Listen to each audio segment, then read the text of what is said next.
Dumelang, Dumelang. I hope you guys are doing well.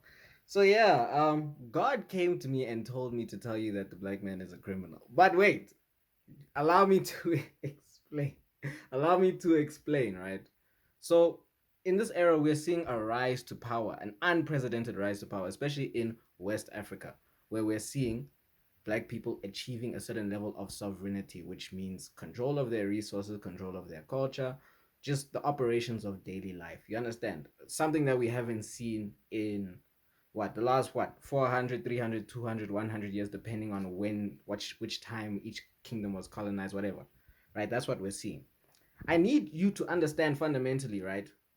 Racism is going to increase as black people increase in power. It's not going to decrease. Respect will also increase, meaning that respect from other nations, not because they like you, but because you have resources and now you control your resources. But from the West in particular, propaganda, demonization is going to increase. You understand? That's what we're seeing right now with figures like Ibrahim Traore, figures like Assimi Goita of Mali. These figures, right?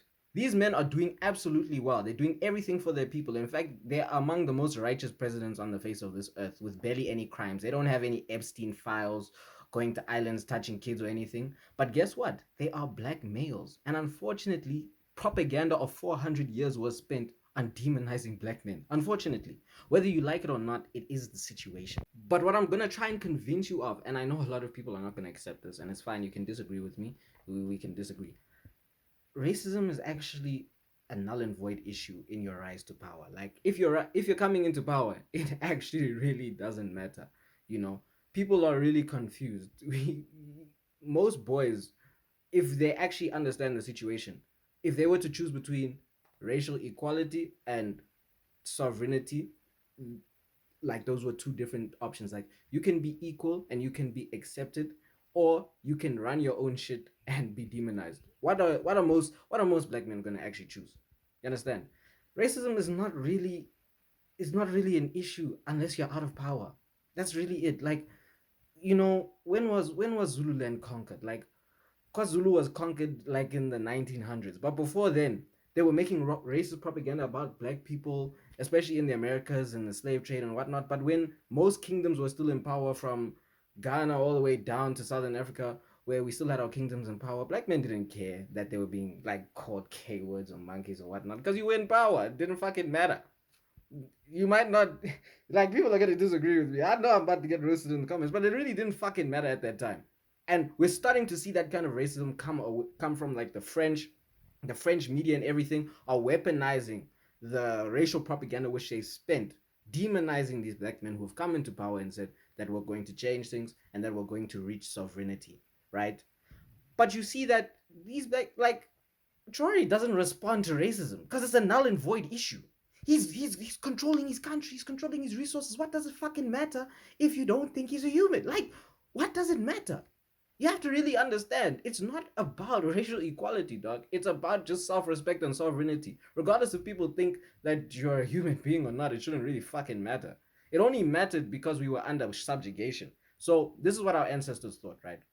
The previous generations of black men who then lost the war had to make a decision to say, okay, we are being demonized, and in order to like gain what employment, to protect ourselves from death, protect our families, we're going to have to try and assimilate.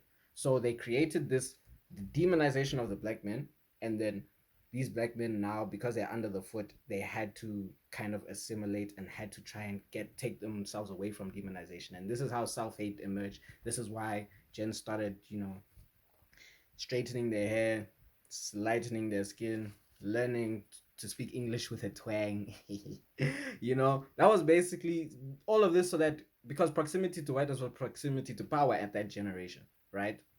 But now that we're coming back into power, now that the rise to power is happening for us, it's like, why do I need to be scared to be demonized? The only time we were scared to be demonized is because we didn't want to fucking die. We didn't want to get killed. We didn't want to, we just didn't want to experience abuse. But now we're talking about real sovereignty. We're talking about real respect for ourselves. We're talking about really being able to protect our territories. We're talking about the military progression. I mean, have you seen some of the weapons that our brothers have in the Sahel? How many African countries can say that they have air defense systems? I don't even know if my country can say that. They have air defense systems of all things. You understand? So the military tradition was stripped away from black men, but now it's coming back. And what I'm trying to say to you is like, there's no real need to be scared of being demonized in this era. Like, that's why I'm saying you can't really be focusing on racism at this point, bro. You have to focus on, you know, just building yourself up because you're going to encounter it, as as black men rise to power, unfortunately, they're gonna call you an N-word. I'm sorry. I'm sorry. So I just want you to look at a person like President Assimi Goita, right? President Assimi Goita, the president of Mali. He's doing exceptionally well. But here's the thing.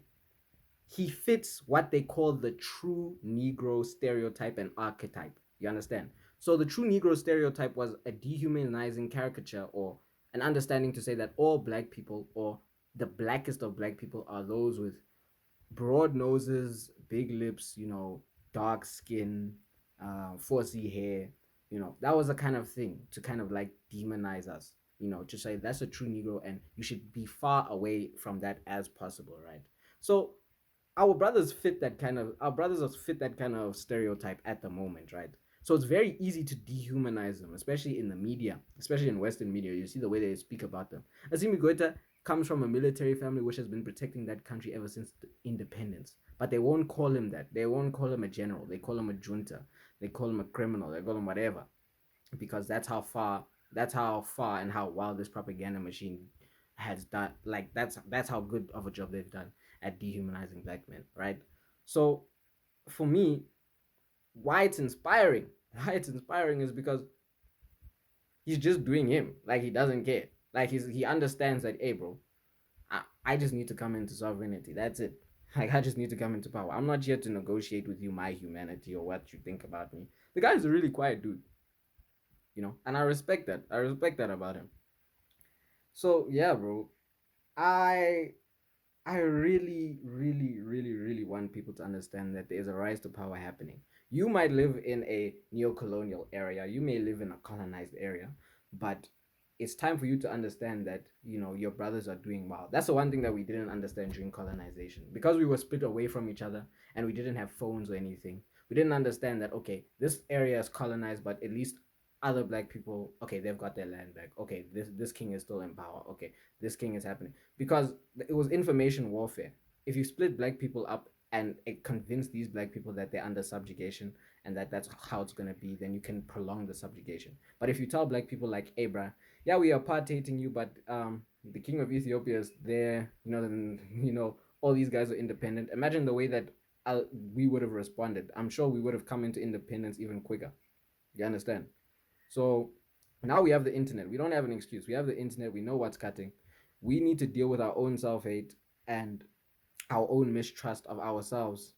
You understand? As black men, when we see our gens doing well, we just congratulate them and we follow them. It's your inability to follow and congratulate which is the problem. You understand? Because you don't trust yourself. Self hate. It's fucked up, but it's the truth. You understand? Yeah, man. This is a great era. It's a great era to be alive, bro. Um, they bombed Iran. the the Ayatollah the Ayatollah got killed. Rest in peace. It's really a is the geopolitics are really unstable, and those and I don't want to sound like I'm being inconsiderate, but unstable times are like the best opportunities for change. So I'm really excited for this era, man.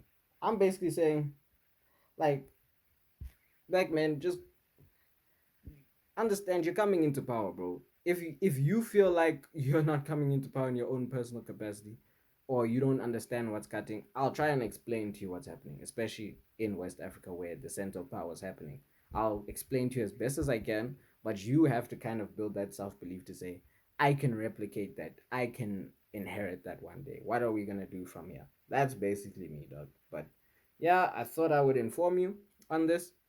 Understand? On your rise to sovereignty and into power, you are going to be criminalized, you are going to be demonized, uh, and it's important for you to take that proudly.